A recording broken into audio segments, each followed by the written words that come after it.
시청자 여러분 안녕하십니까? 뉴스앤 이슈 시작합니다. 먼저 오늘의 주요 뉴스부터 보시겠습니다. 당대표 직무대행에서 물러나겠다고 밝힌 국민의힘 권성동 원내대표가 최고위원 간담회를 열려고 했지만 최고위원들이 불참하면서 불발됐습니다. 오후에는 의원총회가 예정돼 있는데 비대위 체제로 전환해 결론을 내릴 수 있을지 주목됩니다. 한때 리터당 2,100원대까지 올랐던 휘발유 값이 4개월 만에 1,800원대까지 하락했습니다. 하지만 경유는 유럽의 러시아산 경유 수입이 일부 제한되면서 당분간 휘발유 가격을 웃돌 것으로 보입니다.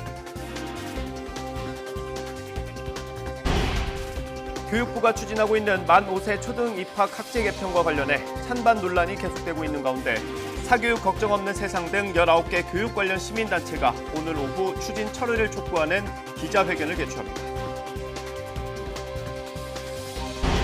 갭 투자로 집을 산 20, 30대들이 가짜 증빙 서류로 주택담보대출을 받으려다 경찰에 붙잡혔습니다. 적은 투자금으로 사들인 주택을 담보로 여윳돈을 마련해준다는 광고를 보고 범행을 저질렀는데 알고 보니 사기 대출 광고였습니다. 태풍이 몰고 온 다량의 수증기로 전국에 비가 내리고 있습니다. 비는 강약을 반복하며 내일까지 이어질 전망인데 비는 내리지만 열대야와 찜통 더위도 계속됩니다.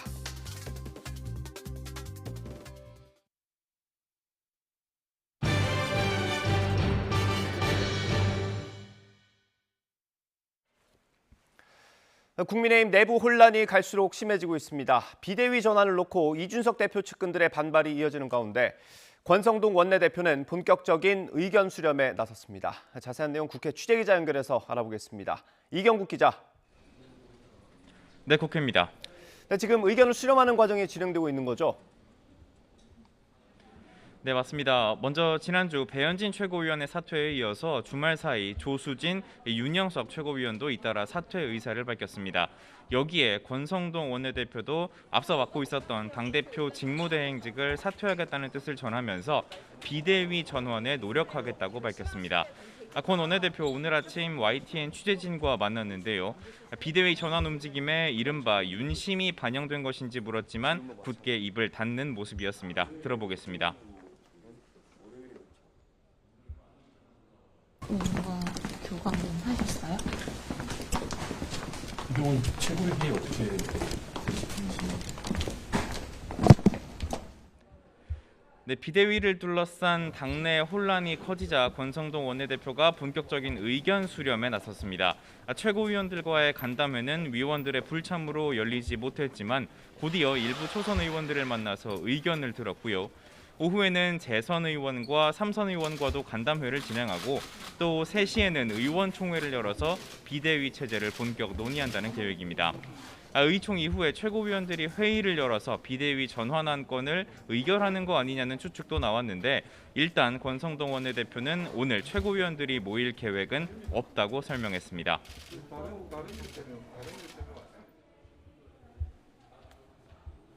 네, 그럼 이준석 대표와 가까운 측근들은 어떤 반응을 보이고 있습니까? 네, 이 대표 가까운 최고위원들이 있죠. 이 비대위 체제에 반대하는 입장을 연일내고 있습니다. 먼저 김용태 최고위원 오늘 CBS 라디오에 나와서 이 비대위로 전환할 명분이 없다며 당이 코미디로 가고 있다고 지적했습니다. 이어서 당이 대통령실의 심부름 센터냐며 이른바 당무 개입 의혹에 대한 쓴소리를 한 것은 물론이고요. 권성동 원내대표를 향한 날선 비판도 쏟아냈습니다. 당대표 직무대행직만 내려놓는다는 건 규정상 말이 안 된다며 원내대표직에서도 사퇴해야 한다고 촉구했습니다. 듣고 오겠습니다. 원내대표이기 때문에 직무대행인데 직무대행만 내려놓는다는 표현이 저는 잘못됐다고 보고요. 이건 리더십을 방기한 거죠. 예. 네, 한기호 사무총장 역시 YTN과의 통화에서 당대표 직무대행만 그만둔다는 말은 앞뒤가 틀렸다며 이 같은 주장에 힘을 싣는 모습이었습니다. 또 정미경 최고위원 이른바 윤핵관들이 비대위 체제를 힘으로 밀어붙이고 있다고 지적했는데요. 이는 이준석 대표를 내쫓기 위함이라면서 당이 자멸의 길로 가고 있다고 비판하기도 했습니다. 다만 자신도 또 김용태 최고위원도 결국 큰 움직임을 피할 수는 없을 거라며 체념하는 듯한 발언을 하기도 했습니다. 네, 비대위로 전환하는 게 좀 명분이 없다 이런 비판은 나름 이유가 있을 것 같은데 실제로 좀 논란이 되고 있죠. 네, 맞습니다. 선거 승리 뒤에도 혼란을 수습하지 못한 국민의힘 결국 비대위 체제로 전환하기로 했는데요. 당장 비대위로 전환할 수 있을지를 두고는 논란이 좀 있습니다. 먼저 규정상 비대위원장은 당대표나 당대표 권한 대행만이 할 수 있는 데다 일부 최고위원이 사퇴한다고 해서 최고위가 기능을 완전히 잃었다고 볼 수 있는지를 두고도 해석이 분분한 상태입니다. 또 비대위 의결 권한이 있는 당 전국위원회 의장인 서병수 의원도 어제 권성동 원내대표와 통화했지만 비대위로 전환할 합당한 근거가 없다고 밝혔는데 이 또한 변수가 될 가능성이 있습니다. 또 비대위 체제로 가더라도 조기 전당대회를 위한 관리형 비대위로 갈지 아니면 당 쇄신을 위한 혁신형 비대위로 갈지를 두고도 당내 이견이 존재하고요. 또 조기 전당대회 시기를 두고도 갈등이 빚어질 가능성이 있습니다. 네, 마지막으로 민주당 반응까지 살펴볼까요? 네, 민주당은 집권당의 복잡한 사정으로 인해서 민생 위기 대책 마련이 지연될 가능성이 있다며 우려를 표하는 모습이었습니다. 특히 민주당 우상호 비대위원장은 쇄신이든 수습이든 서둘러 하라면서 윤석열 대통령과 차기 당권 주자로 거론되는 안철수 의원을 쏘아붙였습니다. 들어보겠습니다. 집권당 내부 사정이 복잡하고 민생 경제 위기가 계속해서 하고 밀려오고 있는데 대통령과 안철수 의원이 한가하게 휴가를 즐기고 있어서 좀 더 답답합니다. 또 권성동 원내대표의 당대표 직무대행 사퇴에 윤석열 대통령이 개입했다는 보도가 있었다면서 권력 장악 의도를 중단하라고 꼬집기도 했습니다. 지금까지 국회에서 전해드렸습니다.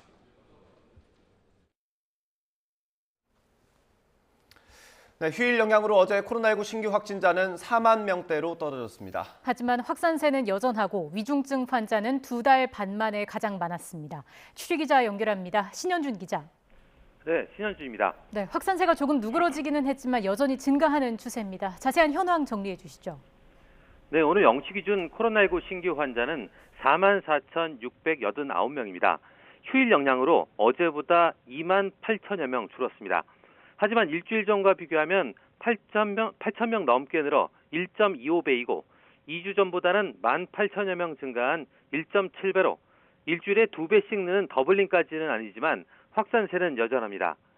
유형별로 보면 국내 발생이 44,253명, 해외 유입이 436명으로 해외 유입은 9일째 300명 이상을 유지하고 있습니다. 위중증 환자는 3명 증가한 287명으로 지난 5월 18일 이후 75일 만에 가장 많았습니다. 일주일 전보다는 2배 가까이, 2주 전보다는 3.5배 넘게 증가한 수치입니다.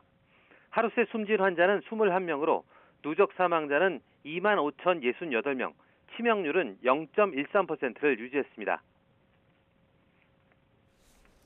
네, 오늘부터는 재택치료 모니터링이 중단된다고요?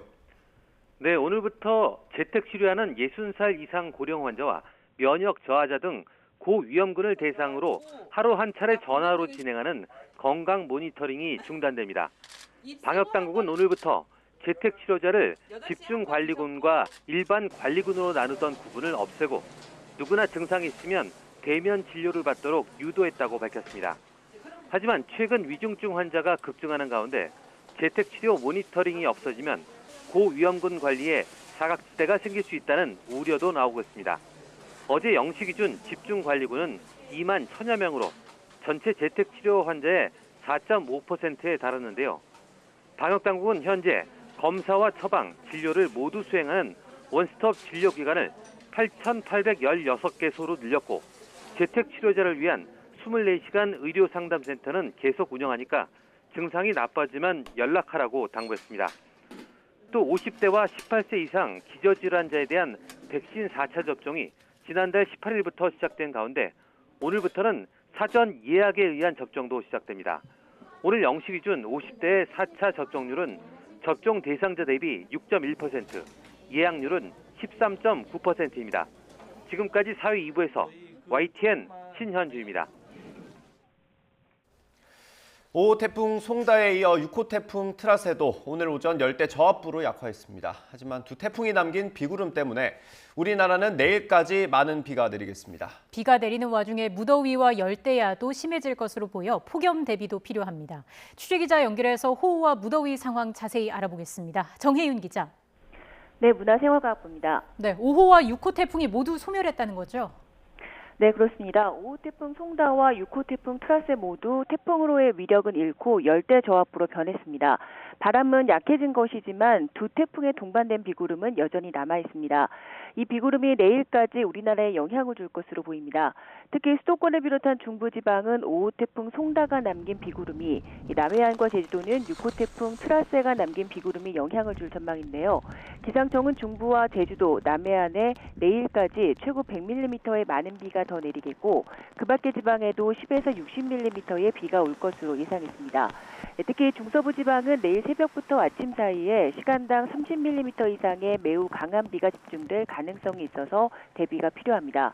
제주 상간은 사흘 누적 강수량이 이미 800mm를 넘었고 전남 남해안과 경기 북부에도 200mm에 가까운 비가 내렸습니다. 추가로 비가 내릴 경우 피해가 발생할 가능성이 커진 만큼 호우 피해와 안전사고에 철저히 대비해야 할 것으로 보입니다. 네, 비가 많이 내리는데도 더운 지역이 있죠? 네, 그렇습니다. 충청과 남부, 제주도에 오늘 오전 10시부터 다시 폭염주의보가 내려졌습니다. 비가 내리지만 체감온도가 33도 안팎까지 치솟는 무더운 날씨가 나타날 것으로 보이기 때문인데요. 오늘 성주와 강릉, 제주 낮 기온이 33도, 서울도 32도까지 오르겠습니다. 이 같은 더위는 이번 주 내내 지속하겠고 밤사이 25도를 웃도는 열대야도 계속될 전망입니다. 기상청은 장기화하는 무더위에 온열 질환자가 속출할 것으로 우려된다며 주의를 당부했습니다. 지금까지 문화생활과학부에서 YTN 정혜윤입니다. 지난달에 무더위가 이어지며 전력 수요가 역대 최고치를 기록한 것으로 나타났습니다. 전력거래소 자료를 보면 7월 평균 최대 전력은 지난해보다 1.4% 증가한 82,333메가와트를 기록했습니다. 월 평균 최대 전력이 8만 메가와트 선을 넘은 것은 2018년 8월과 지난해 7월에 이어 이번이 세 번째입니다.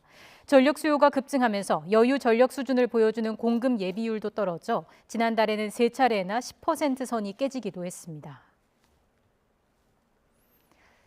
무역수지가 지난달에 또 적자를 이어가며 지난 4월 이후 넉 달 연속 적자를 기록했습니다. 넉 달 연속 적자는 지난 2008년 글로벌 금융위기 이후 14년 만입니다. 취재기자 연결합니다. 박홍구 기자. 네, 경제부입니다. 네, 7월 수출입 동향이 나왔습니다. 이번에도 적자라고요. 예, 산업자원부가 발표한 7월 수출입 동향을 보면 수출은 지난해보다 9.4% 증가한 607억 달러로 집계됐습니다. 수입은 21.8% 늘어난 653억 7천만 달러를 기록했습니다. 이에 따라 무역 수지는 46억 7천만 달러 적자로 지난 4월 이후 넉 달 연속 적자를 기록했습니다. 무역 수지가 넉 달 연속 적자를 기록한 것은 글로벌 금융위기가 있었던 지난 2008년 6월부터 9월 이후 14년 만에 처음입니다. 자동차와 반도체 등 주요 수출 품목이 호조를 보이며 수출은 역대 7월 가운데 가장 좋은 실적을 올렸지만 에너지 가격이 오르며 수입이 더 큰 폭으로 늘어 무역 수지가 적자의 늪에 빠지게 된 것입니다. 원유와 가스 등 에너지 수입액만 185억 달러로 전체 수입액의 28%를 차지하며 수입 증가세를 주도했습니다. 에너지 수입액은 지난해와 비교해 90.5%, 2배 가까이 증가했습니다. 우리나라 수출의 4분의 1을 차지하는 중국에 대한 수출은 지난해보다 2.5% 줄어든 반면 미국에 대한 수출은 100억 달러를 기록하며 14.6% 늘었습니다. 정부와 무역협회 등은 대중국 수출 부진이 중국의 주요 도시 봉쇄에 따른 일시적 현상인지 아니면 구조적인 문제인지 살펴보기 위해 분석에 들어간 것으로 알려졌습니다. 지금까지 경제부에서 YTN 박홍구입니다. 한때 리터당 2,100원대까지 올랐던 휘발유 값이 4개월 만에 1,800원대로 내려갔습니다. 하지만 경유값은 러시아산에 대한 수출 제한 영향을 받아 여전히 고공행진을 이어가고 있습니다. 취재기자 연결해서 자세히 알아보겠습니다. 박병환 기자. 네, 경제부입니다. 네, 휘발유 값이 1,800원대로 하락했다고요? 네, 지난달부터 유류세 인하폭이 30%에서 37%로 확대되면서 전국의 주유소 휘발유 평균 가격이 리터당 1,800원대까지 내려갔습니다. 석유공사 유가 정보에 따르면 오늘 오전 휘발유 가격은 리터당 평균 1,893.81원, 경유는 1979.50원을 보이고 있습니다. 이는 유류세 추가 인하 시행 이전인 6월 30일과 비교해 휘발유는 약 250원, 경유는 188원 낮아진 것입니다. 휘발유 가격이 1,800원대에 진입한 것은 지난 3월 9일 이후 처음입니다. 하지만 경유값은 우크라이나 사태와 관련한 대러시아 제재로 유럽의 러시아산 경유 수입이 일부 제한되면서 내림폭이 작았습니다. 국제 경유 가격이 고공행진을 이어가면서 국내에서도 당분간 휘발유 가격을 웃돌 것으로 보입니다. 정유사의 주유소 공급 가격은 유류세 추가 인하와 국제 석유 제품 가격 하락으로 지속적인 하락 추세에 있습니다. 산업부는 그동안 휘발유값 인하를 위해 여러 노력을 펼쳐왔는데 정유사 주유소 시장 점검단을 꾸려 지금까지 모두 10차례 현장 점검에 나섰습니다. 또 국내 유가 1일 모니터링을 지속하면서 매주 정유 주유업계와 회의를 열어 시장 상황을 파악하고 가격 인하를 추진할 것으로 알려졌습니다. 지금까지 경제부에서 전해드렸습니다. 물가가 오르는 만큼 중소기업의 실질 임금은 떨어지고 있습니다. 갈수록 구인난도 심해지고 있는데 여름 휴가가 끝나고 노동계의 본격적인 투쟁까지 겹치면 임금 인상 압력은 더 거세질 전망입니다. 김연아 기자가 보도합니다. 하루하루 치솟는 물가에 장보기도 기름 채우기도 겁나는 매일. 월급도 평균 5.1%, 17만 4천 원이 올랐지만 인플레이션 때문에 빛이 발했습니다. 물가는 약자들에게 더 가혹합니다.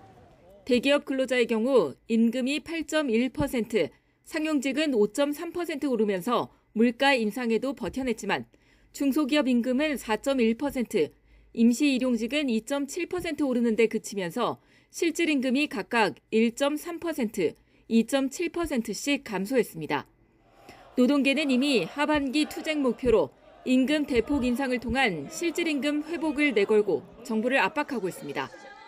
월급 빼고는 다 오른 이 불평등 세상이 노동자들이 투쟁을 하실 수밖에 없도록 만들고 있습니다.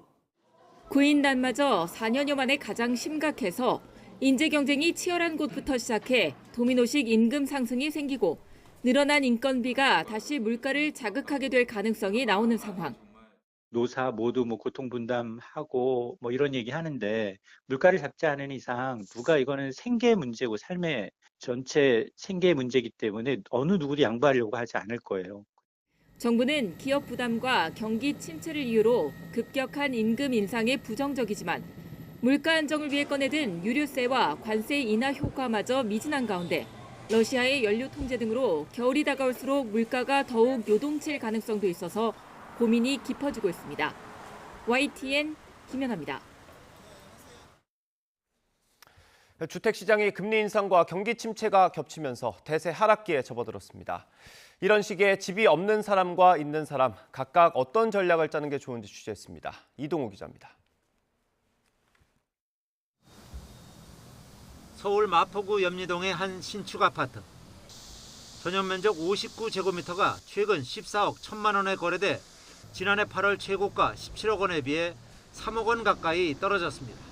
매도인과 매수인의 간극차가 굉장히 큽니다. 그래서 현재는 금매만 거래가 되고 있는 상황이에요. 한국은행이 금리를 한꺼번에 0.5%포인트 인상하는 빅스텝을 단행한 데다 미국은 2달 연속 0.75%포인트 올리는 자이언트 스텝을 밟으면서 주택시장은 직격탄을 맞고 있습니다. 강남권 아파트도 수억 원씩 떨어지고 수도권 아파트는 30% 가까이 시세가 급락하고 있습니다. 향후에 한국은행 총재가 2.75포인트에서 3.0포인트까지 올린다는 계획을 갖고 있기 때문에 또 한 번 금리가 올라갈 가능성이 있어서 주택 가격은 더 하락할 가능성이 높습니다. 이 같은 상황에서 무주택자들은 서두르지 말고 청약에 집중하는 것이 좋습니다. 가격 조정이 나타나고 있어서 서두를 필요는 없습니다만 생애 최초 주택 구입자에 대한 세금이나 대출 혜택이 있는 만큼 급매물을 살펴볼 필요가 있고 정부 공급 계획이 나온다면 청약을 중심으로 내집 마련에 나서볼 것을 권합니다. 1주택자들은 대세 하락기를 더 핵심 지역으로 갈아타는 기회로 삼을 필요가 있다고 조언합니다. 1주택자는 다주택자들의 급매물이 나오면 이를 통해서 갈아타기 전략을 세우는 것도 바람직한데 주택담보대출 원리금 상환액이 소득의 50%를 넘지 않도록 계획하는 것이 바람직하겠습니다. 다만 집을 사고 팔기 어려운 거래 절벽 시기인 만큼 집을 먼저 파는 것이 중요하다고 강조합니다. 집을 갈아타려는 실수요자들은 종전집을 팔고 새 집을 사는 이른바 선매도 후매수 원칙을 지키는 것이 좋습니다. 다주택자의 경우 이 기회에 집을 정리하는 것이 유리하다는 의견이 대세입니다. 금리 추가 인상, 거품 붕괴, 경기 침체 우려 등으로 집값이 급락할 경우 큰 손해를 볼 수도 있기 때문에 몸집을 줄이는 슬림화 내지는 다운사이징 전략이 바람직해 보입니다. 전문가들은 금리 인상으로 당분간 집값 하락이 불가피한 만큼 매매에 신중하게 접근하고 자신의 유동성을 충분히 고려하는 것이 중요하다고 강조합니다. YTN 이동호입니다.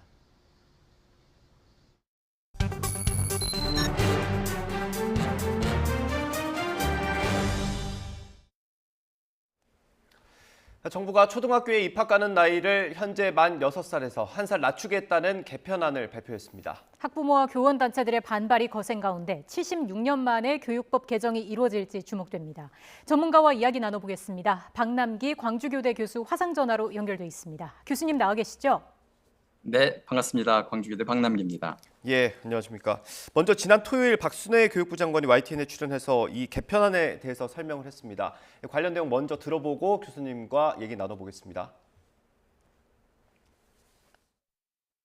시학 연령을 이제 만 6세에서 5세로 앞당긴다는 것은 국가가 교육에 대한 책임을 지고 아주 이른 나이에서부터 교육 결손이 생기지 않도록 하겠다라는 의지가 담긴 것입니다.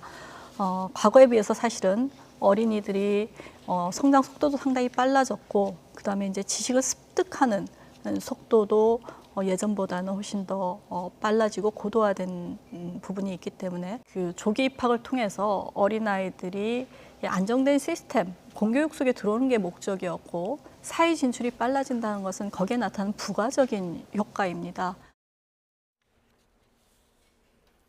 네, 아이들을 초등학교에 보내는 나이를 1살 낮추겠다는 정책입니다. 그러니까 우리나라 나이로 하면 지금 8살에 학교를 가는데 7살부터 보내겠다는 거죠. 방금 보신 건 왜 그렇게 하기로 했는지 설명하는 내용이었습니다.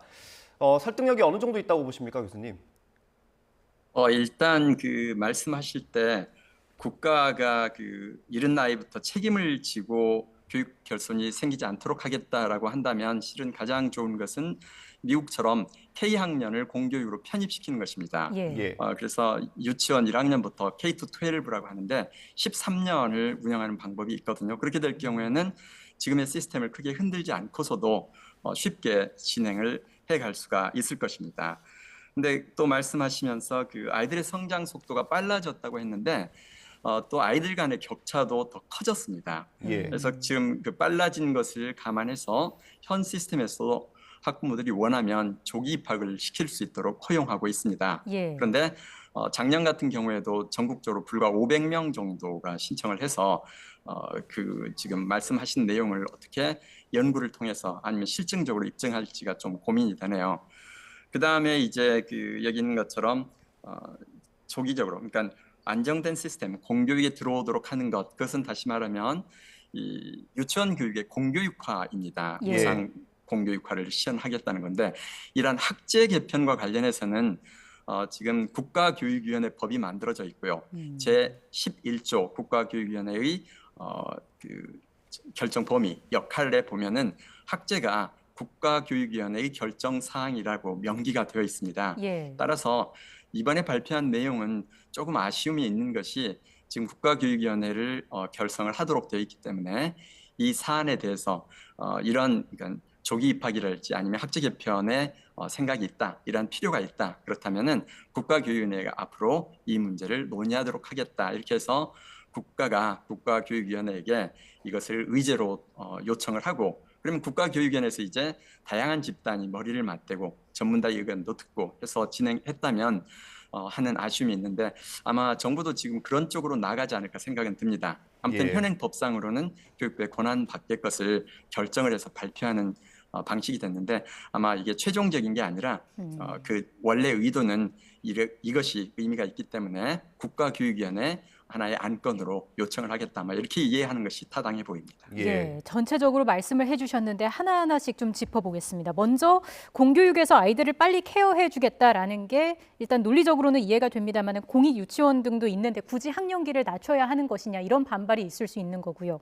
오히려 돌봄 그렇죠. 부담이 늘거나 사교육을 좀 부추길 수 있다. 이런 얘기에 대해서는 어떻게 보고 계십니까? 네, 그러니까 이제 만 5세 아이들이 초등학교 입학하게 되면 이 아이들은 유치원기이기 때문에 초등학교 단계에서 이 아이들을 돌봄 기능까지를 함께 하면서 진행을 해야 될 것입니다. 근데 이제 한 4년이라고 하지만 그리고 앞으로는 이제 계속해서 만 5세가 들어올 텐데 동일한 교실 안에 현재도 12개월 차이가 있는 아이들이 있어서 상당히 좀 문제가 되는데 이게 15개월, 18개월 이렇게 늘어나기 시작하면 이건 이제 교육에 있어서 상당한 어려움으로 등장하게 될 것입니다. 그럴 때 이제 학생들 간의 격차는 더 커지고 또 교사의 돌봄 역할은 더 커질 텐데 그래서 이런 것들이 등장하려면 먼저 선행돼야 될 것이 있습니다. 예를 들어서 지금 이제 학생이 줄어들기 때문에 25%씩 늘려서 현재 교실을 채우겠다고 했는데 이때 채운다고 하는 개념은 현재처럼 아주 열악한 여건을 유지하겠다는 의미로 들릴 수가 있습니다. 현재 25명을 넘는 반도 많이 있는데요. 초등학교 1학년 경우에는 한 15명 정도가 적당합니다. 이제 만약에 이렇게 정말 아이들을 낮춘다면 그래서 그러한 여건까지를 맞춰주지 않으면 앞으로 지금 말씀하신 것처럼 오히려 돌봄 부담이 늘거나 아니면 사교육을 부추길 수 있다. 이런 것들이 현실화될 가능성이 높습니다. 예, 사실 우리 아이들을 그렇게 빨리 학교에 보내야 하는지도 의문이 들긴 합니다. 초등교육이 가능한 나이라고 볼 수 있습니까? 지금 이제 초등교육을 어찌 정의하느냐에 따라 달라질 수는 있는데요.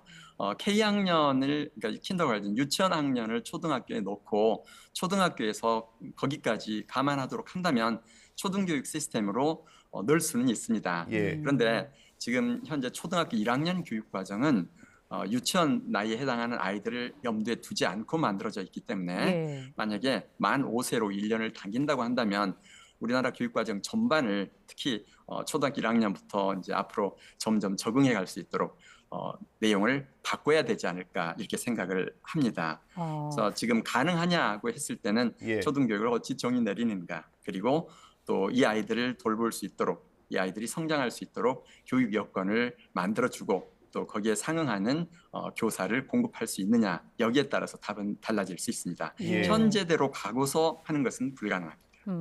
현재 학령 기준이 아이들의 학습 수준이나 발달 단계를 고려해서 만들어진 것이기 때문에 이것을 좀 고려해야 한다라는 말씀이셨고요. 일단 정부는 2025년부터 개편안을 시행한다는 그림을 그리고 있는 것 같은데 그렇게 따지면 이제 3년 남았습니다. 학교 현장에서도 혼란이 있을 수밖에 없을 것 같은데요. 네, 그렇습니다. 그래서 말씀드렸던 것처럼 지금 이 사안은 현행 법상 지금 국가교육위원회 제11조에 의해서 국가교육위원회가 결정할 사항입니다. 그래서 정부가 필요하다고 느꼈으면 이것을 국가교육위원회 의제로 다루도록 요청하고 국가교육위원회에서는 지금 학교 현장의 목소리도 듣고 그다음에 전문가의 목소리 그리고 교직단체, 학부모, 사회 다양한 사람들의 의견을 수렴해서 보다 의미 있게 차근차근 진행해 가야 할 것으로 보입니다. 근데 교육부가 25년부터 시행하겠다고 이렇게 못을 박아놓고 가는 것은 월권이다 이렇게 볼 수가 있다는 말씀을 드렸고요. 말씀드린 것처럼 이걸 진행하려면 많은 조건이 필요합니다. 그러한 조건들에 뭐가 있는지 국가는 그걸 위해서 어떻게 예산을 더 확보할지 그렇게 되는데 오히려 이 조기 입학을 실시한다고 하면서도 내년에 국가는 초등교사 정원을 크게 줄이고 있습니다.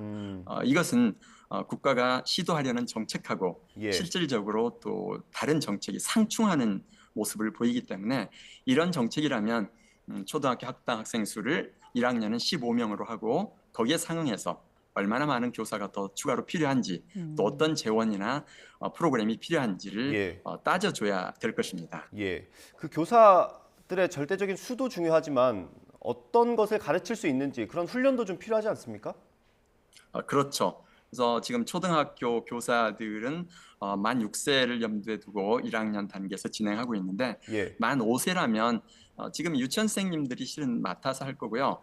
그다음에 그 만 5세 아이들을 가지고서 한다면 이제 유치원 교육과정과 초등학교 1학년 교육과정 일부, 그다음에 이제 2학년들은 1학년 일부와 2학년 일부 뭐 이런 식으로 하면서 차츰차츰 변화돼야 될 거기 때문에 지금 우리가 아이들 성장 속도가 빨라서 잘 적응할 거다, 아니면 이렇게 우려가 될 거다, 이런 부분은 실제로 시범 학교를 통해서 우리가 실험을 할 수 있거든요. 그래서 전국 단위의 실험을 하지 말고, 이게 일시에 바꾸겠다는 건 전국 단위 실험이거든요. 오히려 어떤 특정 지역을 대상으로 해서 몇 년간 실험을 해보면 어떤 문제가 드러나는지, 아니면 우리가 기대한 효과가 나타날 수 있을지가 명확해집니다. 그러면 그러한 시범 적용을 통해서 차츰적으로 확대해가거나, 아니면 원래 정책과 달리 K학년만 공교육에 정식으로 편입하거나, 이런 것들이 가능하겠죠. 근데 우리 그동안에 정부가 했던 것은 일시적으로 이런 시범 운영을 생략한 채 가는 경우가 많아서, 그걸 막기 위해서 만들어진 것이 국가교육위원회다, 이렇게 생각하실 수 있기 때문에 국가교육위원회를 활용할 것을 다시 한번 적극 권장해 드립니다. 네. 자, 그리고 학부모들의 우려도 좀 짚어보겠습니다. 가장 걱정하는 게 아무래도 우리 아이가 경쟁에서 뒤처지지 않을까 하는 부분이 아닐까 싶은데, 그 나이 때는 단 몇 개월 차이도 큰 영향을 미치잖아요. 어떤 사회성 부분에 있어서도 그럴 수 있고, 체력적인 부분에 있어서도 좀 우려하는 목소리가 많더라고요. 맞습니다. 그래서 관련된 연구가 있는데요. 지금 이제 한 해라 하더라도 1월부터 12월까지 그러면 1년 차이가 나는데, 진행된 실험에 보니까 특히 체력과 신체와 관련된 부분에 있어서는 미국에서는 그 아메리칸 풋볼, 그다음에 캐나다는 아이스하키 이런 게 있는데, 예를 들면 이제 1월부터 아이들을 받아들인다면 1월부터 3월 출생의 아이들이 10월부터 12월 출생 아이들보다 국가대표랄지 프로팀을 봤더니 거의 한 3배 이상, 그러니까 40% 이상을 차지하고 1월부터 3월 아이들이, 그다음에 그런 프로팀들의 사람들을 봤더니 9월부터 12월까지 한 10% 남짓, 이렇게 큰 차이가 나는 걸 볼 수 있습니다. 이유는 신체적으로 1학년 들어간 아이들이 1월 달에 태어난 아이들은 12월 아이들보다 1년을 더 컸기 때문에 유치원 단계에서는 더 빨리 성장하고요. 초등학교 1학년 때도 그 성장 속도가 상당히 빠르기 때문에 등치가 더 크고 인지가 더 발달한 이 아이들이 처음부터 좋은 코치 밑에서 좋은 훈련을 받다 보니까 나중에 성인이 돼서 그 차이가 그대로 간다. 그러면 체력적인 것만 그러냐? 그렇지 않고 오히려 그 지금 팀스라고 그래서 국제 학력 평가를 하는데, 그때도요. 그 초등학교 3학년, 중학생 이렇게 해가지고 심지어 대학생까지도 이제 조사를 해봤더니 이 태어난 월과 학생들의 성적의 상관관계가 높은 걸로 나왔습니다. 즉 다시 말하면 1월부터 3월까지 태어난 아이들이 10월부터 12월에 태어난 아이들보다 이 국제학력평가에서도 점수가 상당히 의미 있게 차이가 나는 정도로 좋은 성적을 받았었고요. 그게 진행이 돼서 대학까지도 간다, 이런 국제 연구도 존재하고 있습니다. 그래서 아이들의 이 성장 속도가 아주 빠르기 때문에 지금 한 해를 한 학년을 4년에 걸쳐서 뭐 15개월 차이, 18개월 차이, 21개월 차이, 심지어 24개월 차이까지 넣을 때 이 아이들이 보는 어떤 어려움은 상당할 걸로 보이기 때문에, 만약에 이걸 한다면 정말 당기는 게 우리 전체 국민의 뜻이고 또 전문가들도 동의한다면 뭐 1개월, 2개월 해가지고 점점 늘려주고요. 또 하나는 부모가 판단을 해서, 아니면 전문가들이 판단해서 이 아이는 조기 입학하는 게 좋겠다, 아니면 이 아이는 아니다, 그러면 좀 그런 쪽으로 가야 될 텐데, 이번 국가가 발표한 정책은 일괄적으로 그렇게 하도록 유도한다고 하고 있습니다. 이때 나타나는 문제가 뭐냐면요. 지금도 선택권이 있기 때문에 이 부모들의 입장에서는 교육열이 높은 부모는 자기 자녀를 판단해서 이 아이는 비록 나이는 이렇지만 국가가 원해도 보내지 않겠다고 판단하거나, 아니면 이 아이는 나이가 어리지만 충분히 인지가 발달해 있고 신체도 발달해 있어서 가능하다고 판단해 줄 텐데, 교육열이 낮은 교육열 냉각 집단 아이들이 많습니다. 그럴 경우에는 부모가 판단할 수도 없고 판단도 안 하고 그냥 학교로 보내놓으면 학교에서는 기초학력 미달, 또 계층 간의 학력 격차, 또 학교 부적응, 그리고 심지어 왕따나 학교폭력 문제도 더 커질 가능성이 있다, 이런 우려를 생각해 볼 수 있습니다. 예. 그 해외 연구 사례를 잠깐 언급을 해주셨는데 지금 다른 나라는 어떻게 하고 있는지 좀 궁금합니다. 그 초등학교 입학 나이가 어떻습니까? 네, 지금 OECD 국가 중에서 지금 우리나라를 포함해서 26개 국가는 우리처럼 만 26세이고요. 예. 단 4개 국가만 만 5세에 입학하는 걸로 되어 있습니다. 그래서 세계적으로도 아직까지는 초등학교 1학년은 만 6세 시작으로 되어 있습니다. 예. 만 5세 조기 입학이 사실 지금도 가능은 하지 않습니까? 근데 이런 게 매년 전체의 0.1%에도 불과하다고 하더라고요. 바로 이런 부분을 걱정해서 또 조기 입학 수가 그만큼 적은 게 아닌가 싶기도 한데요. 어떻습니까? 네, 맞습니다. 그러니까 부모들 입장에서 아이를 비록 국가가 법으로 조기 입학이 가능하도록 허용했지만 거기 가서 적응이 어렵다는 것을 판단하기도 하고 입학시켰다가 한 두세 달 후에 다시 아이를 빼내서 1년 뒤에 다시 보내는 경우도 발생하고 있고요. 이제 이런 부분들이 있습니다. 근데 아까 말씀드렸던 것처럼 만약 계속 논의를 하고 우리 아이들의 인지 발달 정도가 충분하다고 이제 과학적으로도 입증이 된다면 5세로 가는 것도 장기적으로는 고려해 볼 수 있겠지만 네. 이번처럼 25년이라고 짧은 기간을 정하고 충분하게 실험도 되지 않고 또 여러 가지 여건도 마련되지 않은 상황 속에서는 좀 너무 성급하지 않나 이렇게 우려가 됩니다. 예. 지금 학부모나 교원단체들의 반발이 좀 거센 상황입니다. 아마 설득은 설득대로 하고 또 준비는 해가야 될 텐데 어떤 준비가 필요할까요? 네, 이제 이게 된다면 지금 이번 발표는 어떠한 의견 수렴이나 다양한 기초 연구나 이런 것들이 없이 진행됐기 때문에 일단은 먼저 목표 연도를 25년이라고 하는 것을 일단은 그렇게 생각했지만 일단 의미가 있을 대로 한다. 그러니까 한번 논의를 하겠다라고 생각하고 일단 이 논의부터 다시 시작해 줘야 될 것 같습니다. 그렇지 않으면 될 일도 오히려 그냥 반발이 너무 거세서 끝내 추진하지 못하고 말 수도 있거든요.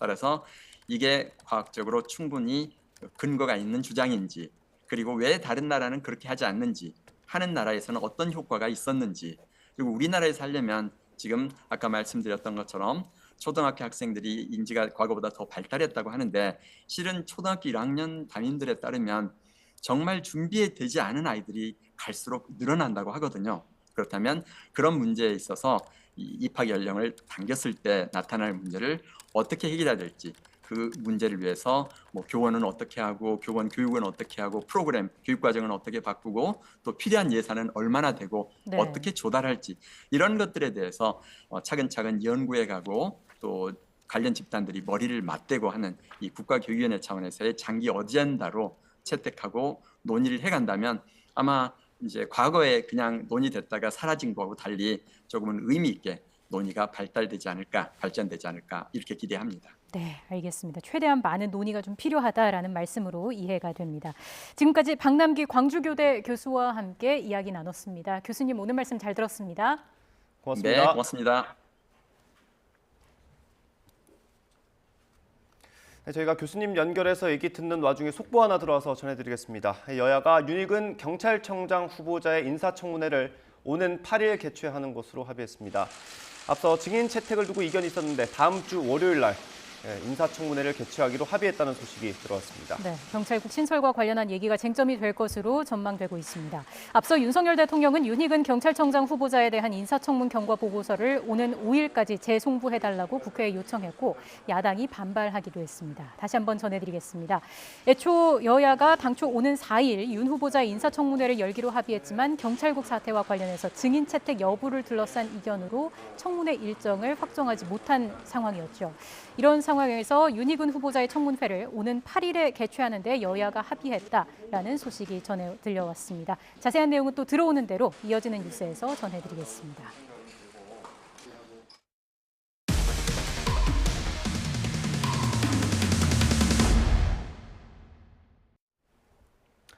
최근 전세와 매매 가격 차이가 적은 주택을 사 시세 차익을 노리는 이른바 갭 투자가 유행처럼 번지고 있습니다.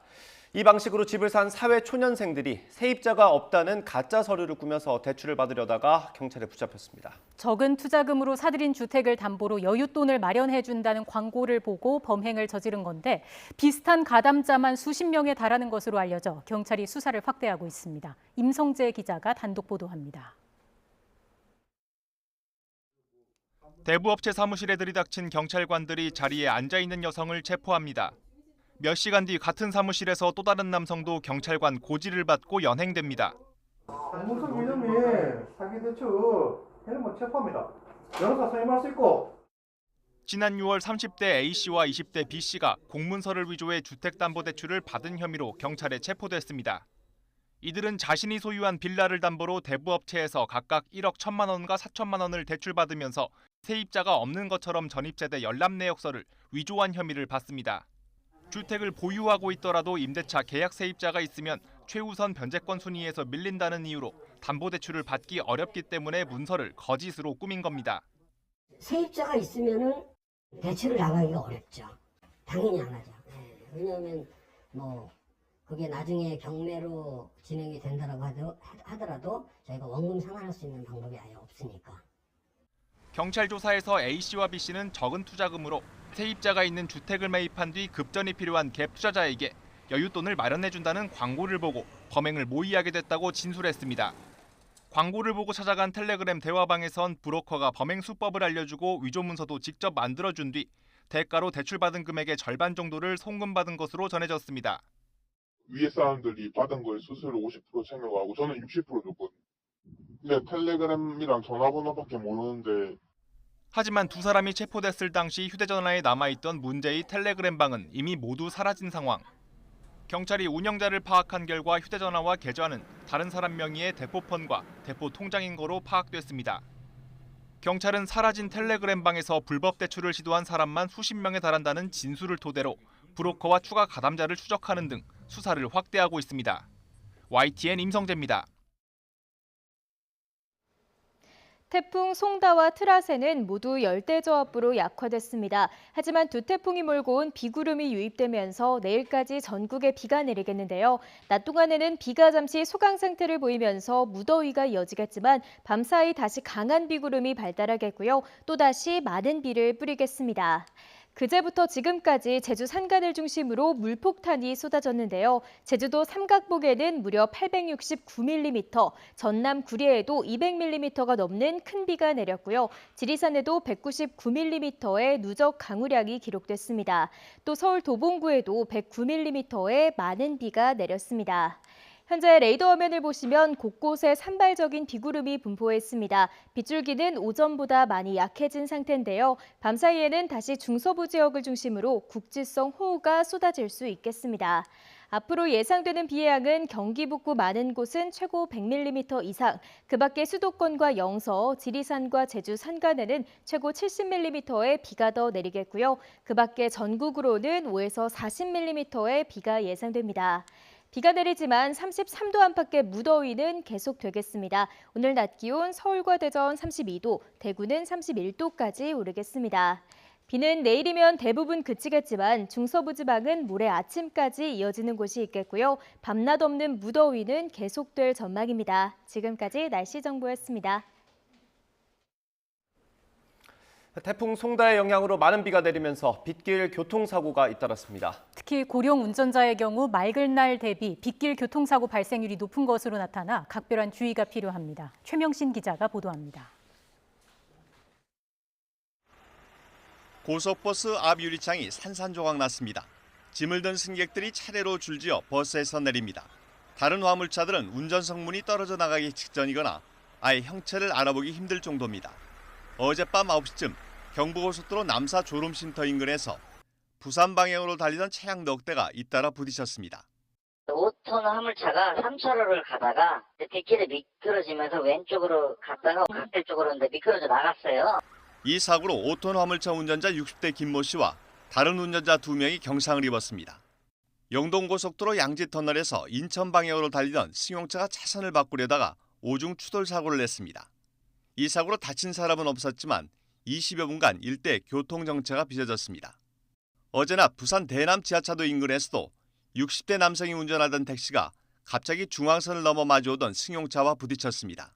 택시 운전사가 숨지고 승용차에 타고 있던 3명이 다쳐 병원으로 옮겨졌습니다. 경찰은 최근 3년간 고령 운전자의 맑은 날 대비 빗길 교통사고 사망자가 142명에 달하고 연평균 치사율도 10% 넘게 증가하고 있다며 장마철 안전운전에 대한 각별한 주의를 당부했습니다. YTN 최명신입니다.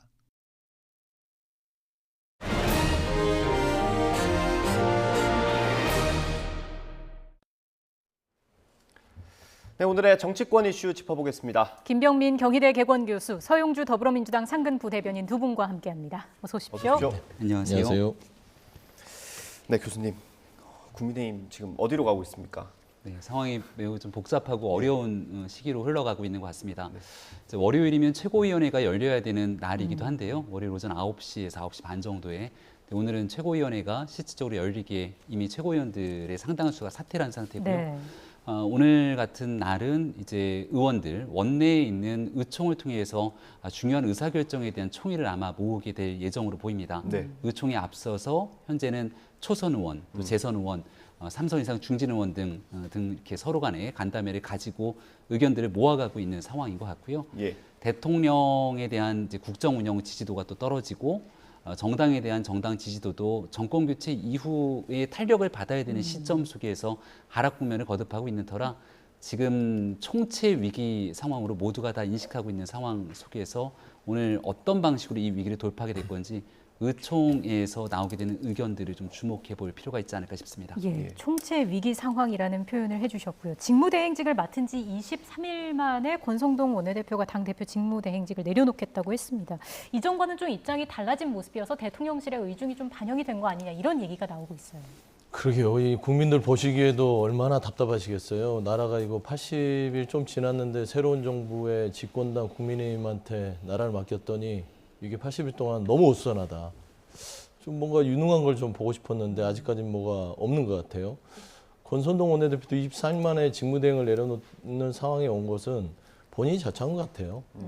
그러니까 본인이 이 현재 그 원내대표를 하면서 당시에 이제 국민의힘에서의 권력 쟁투, 그러니까 이준석 대표를 쫓아내고 윤핵관들이 밀고 들어오는 상황들을 가운데서 지켜만 보고 있었던 것 같고요. 예. 그리고 직무대행을 맡아서 지금 진행을 했던 23일 동안 본인의 언행들이 결국에는 본인의 발목을 잡지 않았냐. 네. 첫 번째는 뭐 인사 문제 있었잖아요. 사적 채용 부분에 있어서. 그래요, 이제 하는 것까지는 좋지만 발언들이 구급인데 어때?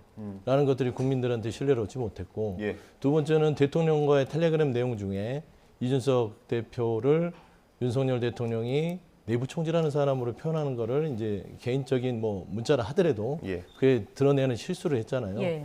이 두 가지 자체가 결국에는 본인이 감당할 수 없는 부분까지 이르렀다라고 봤을 때는 더 이상 지탱할 수 없는 뭐 어떤 그런 지점까지 온 것 같고요. 지금 현재 보면은 권선동 원내대표께서 직무대행 부분에서 설왕설래가 있는 이유가 이 윤석열 대통령과의 어떤 대화 내용 이후에 본인이 침묵을 하기 시작했어요. 예. 그렇잖아요. 뭐 기자들이 질문하면 보니까 점점점이더라고요. 네. 뭐 신발 밟지 말아라 뭐 이 정도 수준. 근데 따지고 보면 입이 10개라도 할 말은 없을 겁니다.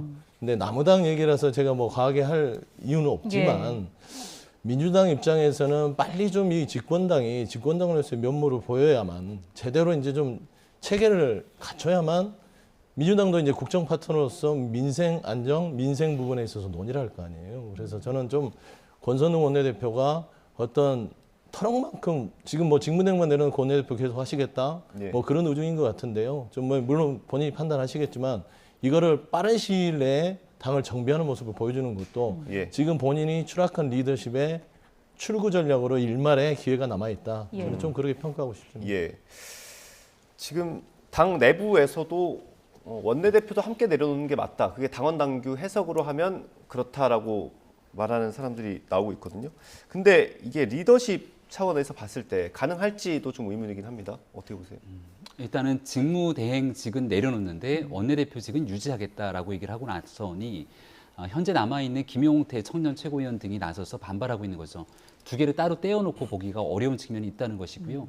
권성동 원내대표를 비롯해서 사퇴한 최고위원들의 주장은 지금 현재 있는 지도부의 상태로 집권당의 기능들을 제대로 하기 어려운 상태이기 때문에 네. 조속히 비대위를 설치할 수밖에 없다는 것이지 않겠습니까? 네. 그 비대위를 설치하기 위해서는 현재 있는 최고위원회의 기능이 사실상 무력화될 때 가능한 일이거든요. 예. 그런 측면에서 봤을 때는 지금 현재 직무대행으로 최고위 구성원 중에 한 명이기도 했고 당대표의 권한을 사실상 맡아 끌고 있었던 권성동 원내대표가 원내대표의 직까지 다 벗어던지게 되면 말 그대로 그 뒤에는 누군가가 이를 떠맡아서 당의 지도부를 구성할 수 있을 만한 그림들이 나오지 않기 때문에 아주 자연스럽게 비대위로 넘어갈 수 있는 수순이 될 겁니다. 예. 다만 권성동 원내대표 입장에서는 이제 원내대표가 된 지도 몇 달 되지 않습니다.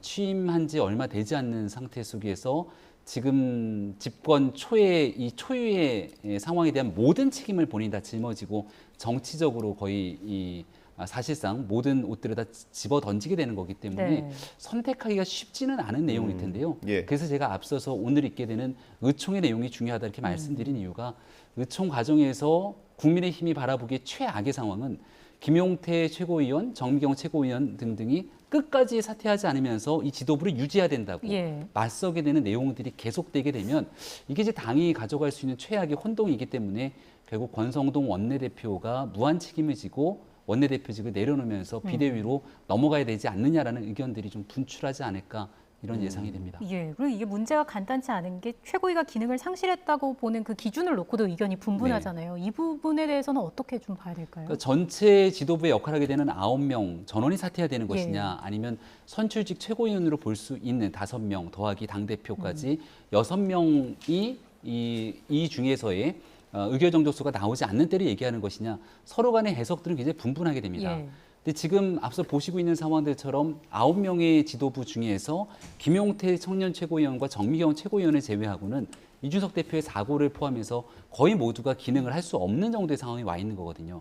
여기 이제 원내대표가 굳건하게 버티고 있지만 원내대표까지 사퇴를 하게 되게 되면 2명이 남아있다 하더라도 상식에 따라 최고위원회의 기능이 상실됐다 이렇게 보는 것이 온당할 것이기 때문에 아마 현재로서는 지도부의 이 총사퇴와 함께 더불어서 비대위로 넘어가는 일들이 속도감 있게 진행될 수밖에 없는 형국이 아닌가 싶습니다. 예.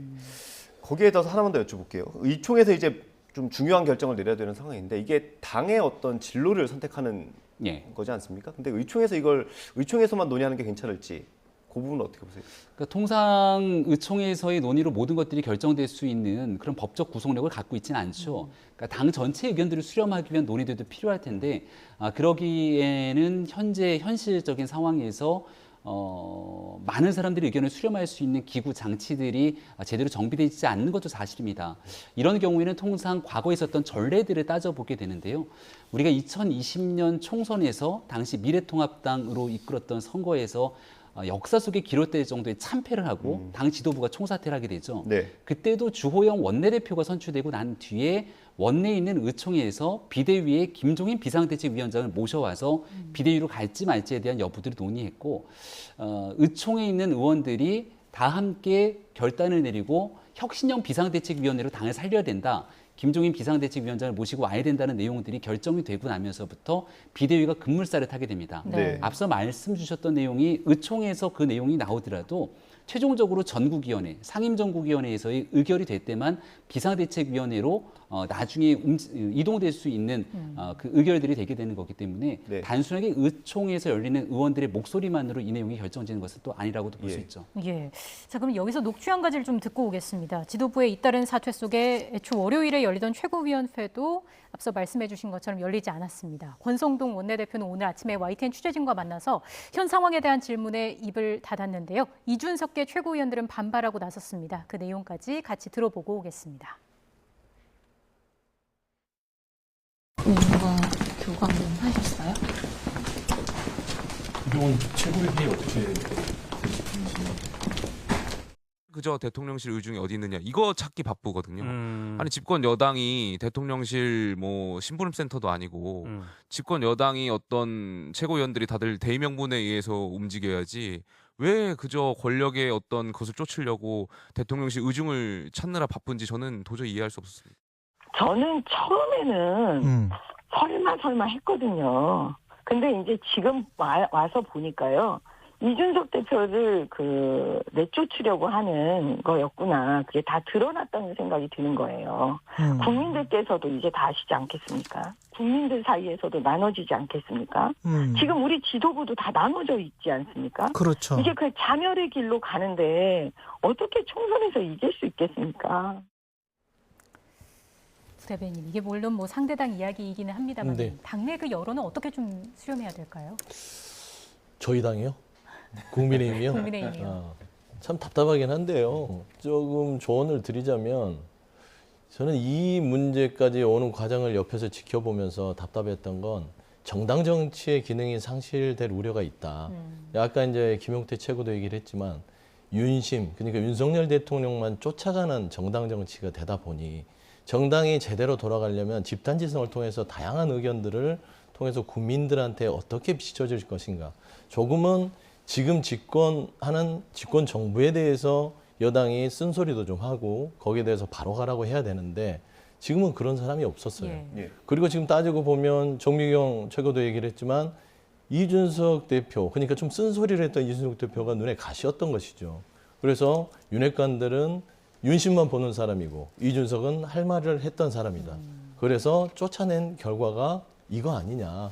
결국엔 당 자체가 건전해지기 위해서는 조금 더 쓴소리를 하고 그런 부분들에 있어서 배제하지 않고 하나하나 정당으로서 기능을 할 수 있도록 집권당의 기능을 간섭을 하면 안 돼요. 그런데 제가 봐서는 지금 권선동 원내대표의 직무대행에 대해서 지금 각 최고위원들이 뭐 지금 배현진 최고도 그만두고 조수진 최고 그만두는 것들을 보면 이 또한 또 윤심이 반영된 거다. 그러면 이거는 헤어날 길이 없다. 제 생각에는 그래서 이 최고위 부분에 있어서 당헌 당규도 중요하지만 예. 의총을 통해서 먼저 의원들의 어떤 중지를 모으는 게 맞다. 예. 그래서 직무대행을 정말 이 국민의힘이라는 집권당이 제대로 되려면 의총에서 의원들의 어떤 의견을 종합해서 직무대행 자체를 바꿔서 바로 세우든지 네. 아니면 최고위원은 유지하면서 왜냐하면 반발이 있잖아요.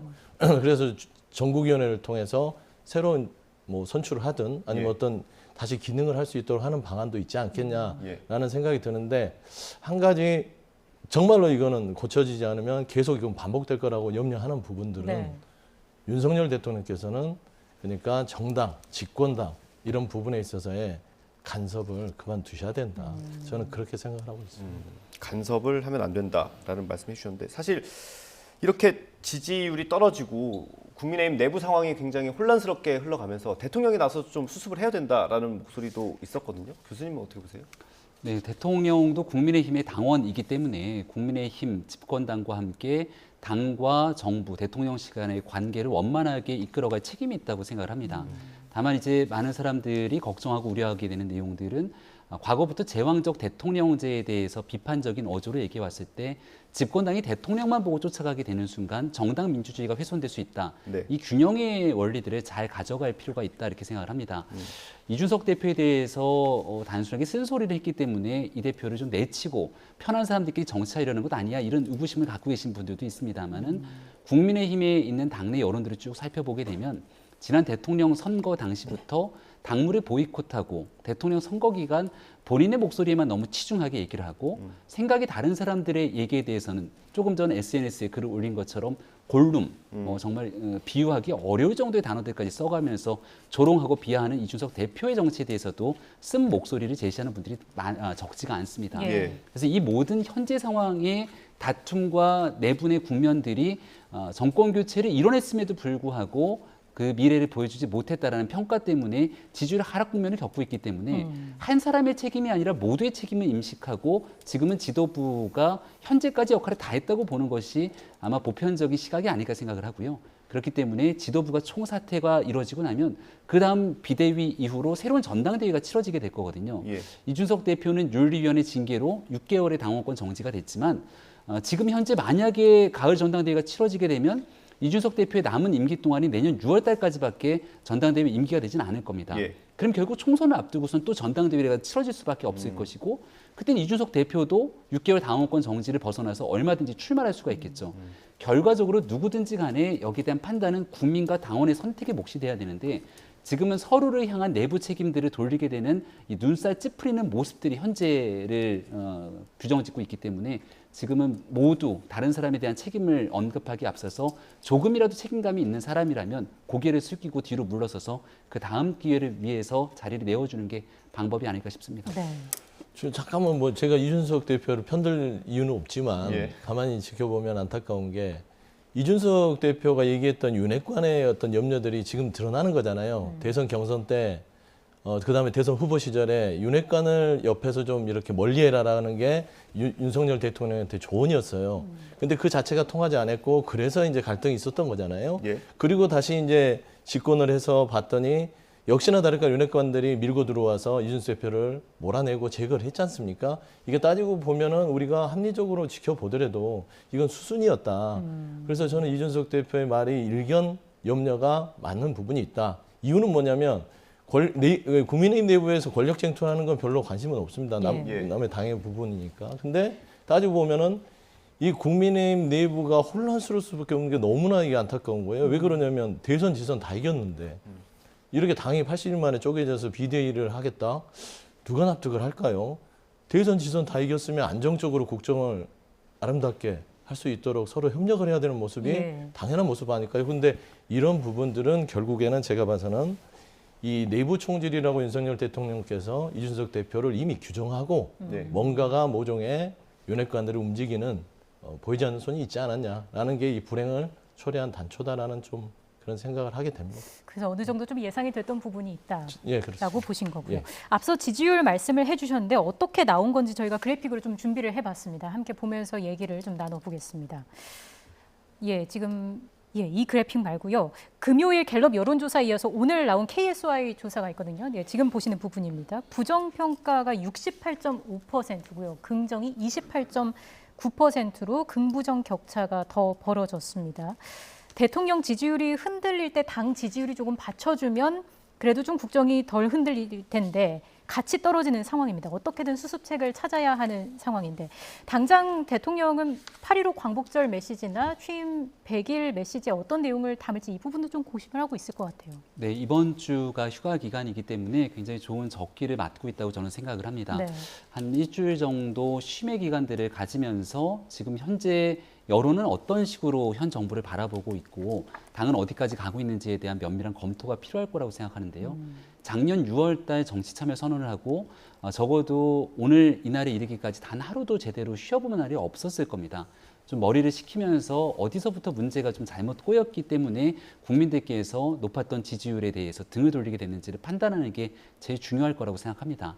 국민들께서 한 번도 정치 경험이 없었던 검찰총장 출신의 윤석열 검사를 대통령으로 만들어냈던 것은 공정과 상식, 그러니까 내로남불에 더 이상 지친 국민들께서 지난날에 손가락질하고 반복했던 일들을 좀 떠나서 새로운 정치 미래를 그렸으면 좋겠다라고 하는 기대감들이 가장 컸을 거라고 생각하고요.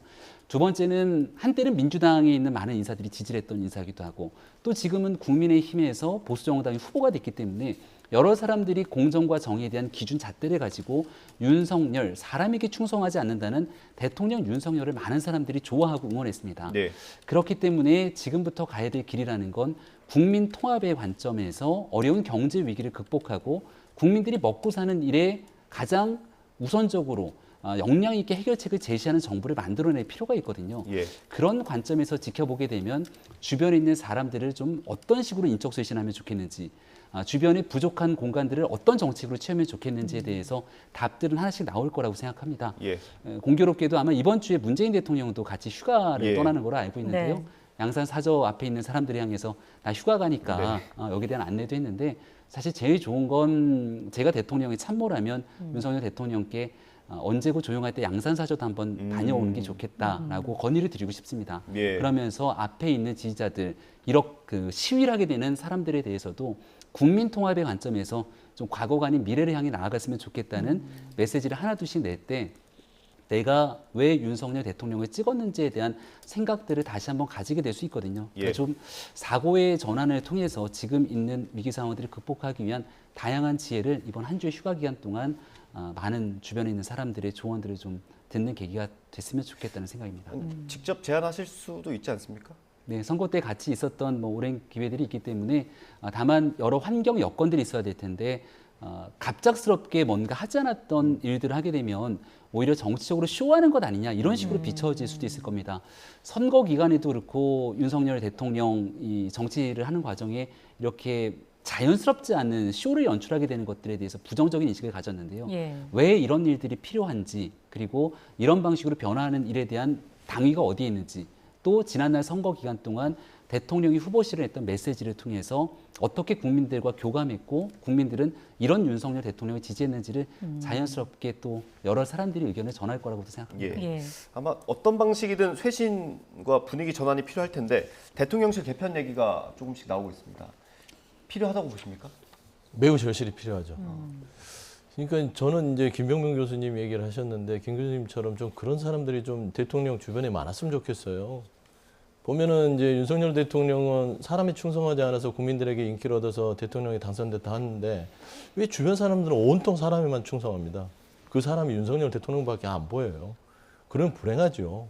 저는 그런 말씀 좀 드리고 싶고 이 난국을 돌파하기 위해서는 저는 한 가지 휴가 가는 부분은 이제 나중에 얘기하고요. 대통령 빼고 다 바꿔야 됩니다.